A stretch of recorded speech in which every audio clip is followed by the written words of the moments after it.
Fíjense en el niño de 2 años que cautivó a todos en internet al cantar los éxitos de Bob Marley. El video se convirtió rápidamente en un éxito en las redes.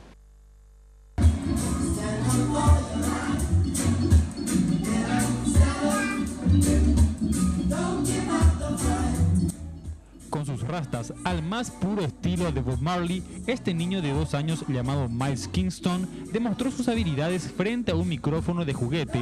Escogió el emblemático himno del reggae, Get Up, Stand Up, del disco Burning, para dejar en claro su pasión por la música.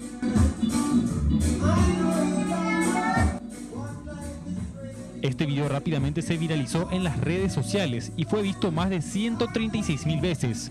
Quizás en los próximos años volveremos a escuchar el nombre de Miles Kingston, ¿por qué no?, llevando el sonido reggae bien en lo alto, como lo hizo su artista favorito.